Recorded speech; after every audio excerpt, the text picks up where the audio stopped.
Good morning, children. I am Abrahma teacher working at ZPHS Gatkesar Girls. Students, in first lesson, we have studied that Indo-Gangetic plains have high density of population. Why? Because, yes, there are many favorable conditions in order to settle the people in that place. So, comparative to hilly areas, plains are most comfort to live. So, geographical conditions and as well as infrastructure also attracts people to settle in those places. Today we are going to discuss about the settlements migrations part 1. Yes, apart from this we are going to discuss these points. What is a settlement? How were settlements begun?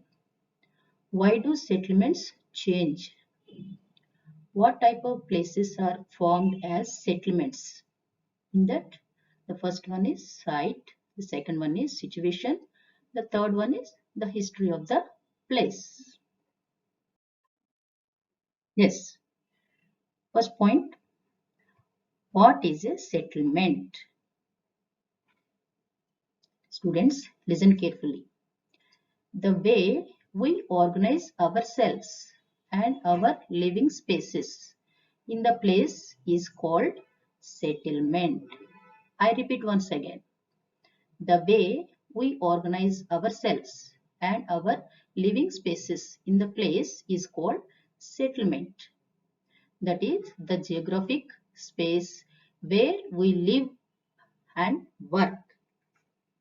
In a settlement, we have different kinds of activities: educational, religious, commercial, etc. Students, observe this picture. What is this? This is a village. And this one is a city. Are there any differences are there? Yes. This is the definition of the settlement. Okay. I hope all of you understood.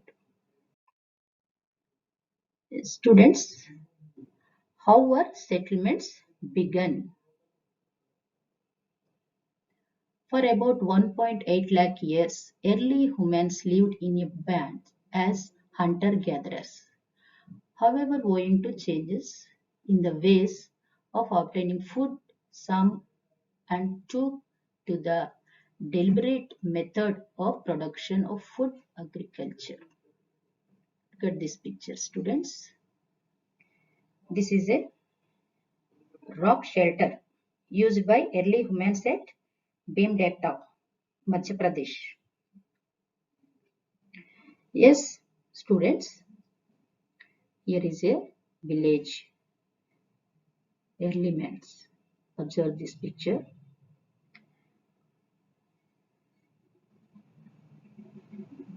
Early humans.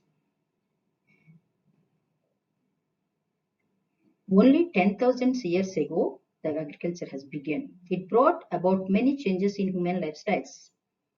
As agriculturalists, they were increasingly sedentary. Sedentary means nothing but staying in one place.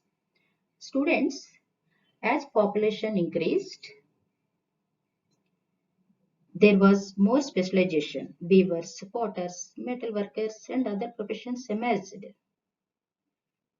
As settlements became larger, within each settlement, people specialized in certain skills. Many goods were produced. So, this is the way the settlements were begun. Yes. Students, let us go for why do settlements change? Over the decades, people from all parts of India, as they used to migrate in search of livelihood, jobs, education, dispensary, etc., this paved way to develop of cities like Delhi. Delhi is our capital. This is the parliament, India Gate. These are the people.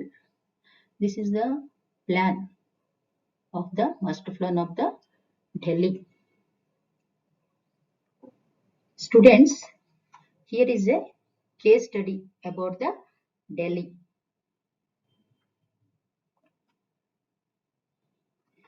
Settlements change for many reasons, for their in search of their livelihood and jobs and education facilities. Many people they use it to move such those places where these facilities are there. Students, every city usually has a master plan to design and allocate different types of areas,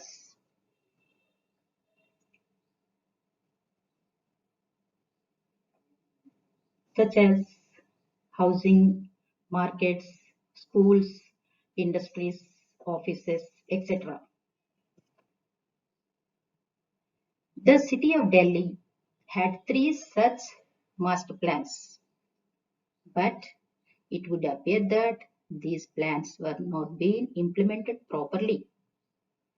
Why? Because people who migrate to the city looking for work occupy land and settles often without necessary permission and build on. Actually, these places might have allotted for another purpose in the master plan. So they settles in these areas. They remain unauthorized for long periods. Thus, these colonies do not receive any public amenities, such those sanitary facilities, water facilities, such so. So, whenever the government issues a notice to vacate these places, then conflicts will arise. So,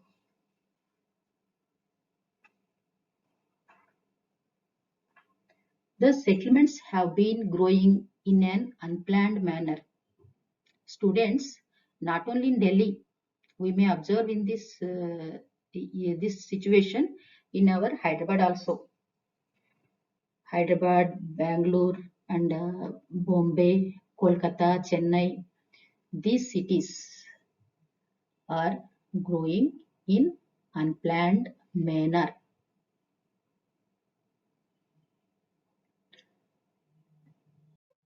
Students, what type of places are formed as settlements?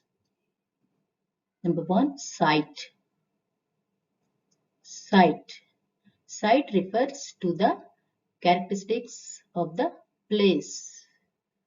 Look at this picture, students.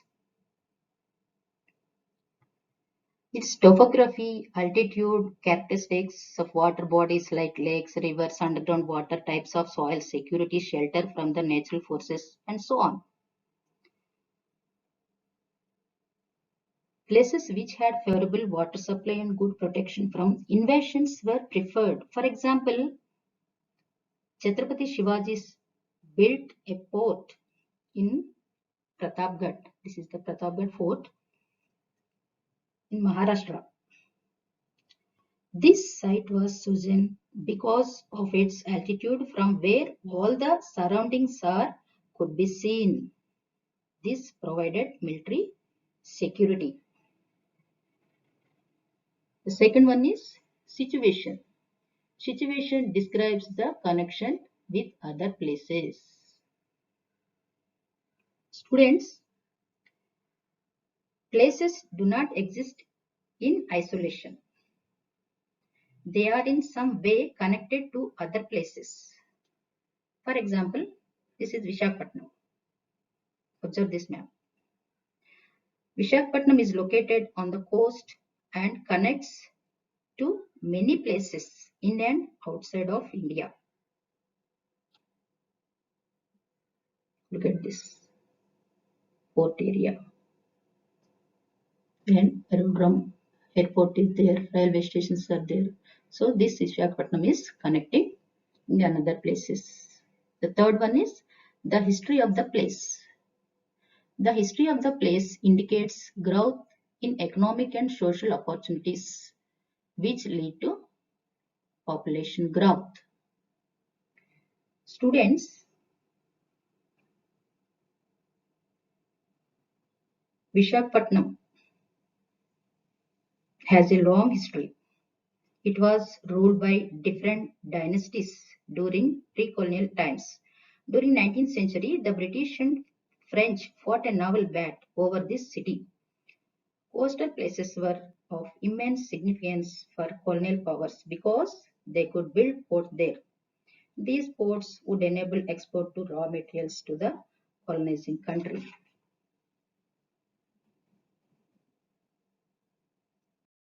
Students, I hope all of you understood the concept.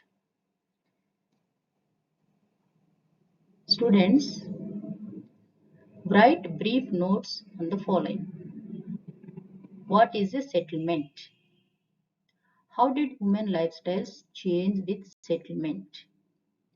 Define site features and situation features.